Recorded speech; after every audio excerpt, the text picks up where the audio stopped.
Hello বন্ধুরা, আসসালামু আলাইকুম। তো আশা করি সবাই ভালো আছেন। তো আজকে আমরা যশোর বোর্ডের পদার্থবিজ্ঞান দ্বিতীয় পত্রের সমাধানটা নিয়ে এসেছি। প্রথমে যে সমাধানটা আমরা দেখব একের গ্যাসের অভ্যন্তরীণ শক্তি বৃদ্ধি নির্ভর করে নিচের কোন রাশির উপর। তো এটা আমার কালকে যে আমার আমার চ্যানেলে যে এমসিকিউর যে ক্লাসটা নিয়েছিলাম আমি তাপগতিবিদ্যা থেকে, সেখানে এটা এটা এটা ছিল, এটা সবাই জানার কথা যে অভ্যন্তরীণ শক্তিটা ইউটা সবসময় টেম্পারেচারের উপর নির্ভর করে। পরেরটা দেখি যে রুদ্রতাপীয় প্রক্রিয়া কি। তো এটা হচ্ছে খ নাম্বারটা, মানে একটি দ্রুত প্রক্রিয়া। রুদ্রতাপীয় প্রক্রিয়া মানে কি, যেখানে যে প্রক্রিয়াটা খুব দ্রুত হবে। আর এখানে আর এই 3 হবে সিস্টেমকে শীতল বা উষ্ণ করে। তারপরে যেটা আছে যে ওজোন গ্যাসের জন্য স্থির চাপে মোলার আপেক্ষিক তাপ কত, এখানে ঘ নাম্বারটা হবে। তারপরে আমরা দেখি চারের হচ্ছে গ হবে। তারপরে 5 যেটা আছে সেটা হচ্ছে, এটা তো সবাই জানার কথা, ধারাগত্যের একক কোনটি কি, ফ্যারাড।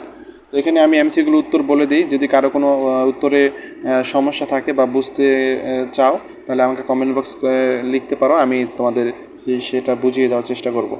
তারপর 6 নাম্বারটা দেখ, এখানে দেওয়া আছে যে একটি বিন্দু তড়িৎ বিভব দেওয়া আছে, ওই বিন্দুতে তড়িৎ প্রাবল্য নির্ণয় করতে বলছে। তো এটা হবে খ। তারপরে বলছে এক খণ্ড মেঘে কী পরিমাণ চার্জ আছে তা মাপা যায় কোন সূত্রের মাধ্যমে, এটা গাউসের সূত্রের মাধ্যমে।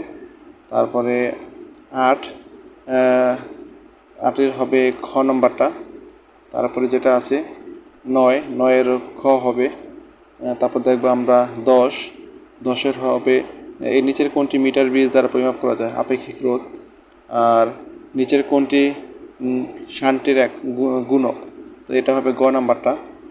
তারপরে দেখবো আমরা 12, তো 12 সবাই জানো, এটা গ নাম্বারটা হবে। তারপরে 13 হবে ঘ নাম্বারটা।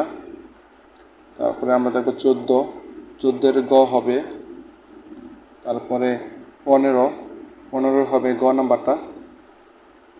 তারপরে 16 হবে ক নাম্বারটা, এটাও খুবই আমি বলেছিলাম এটা। তারপরে 17 হবে খ।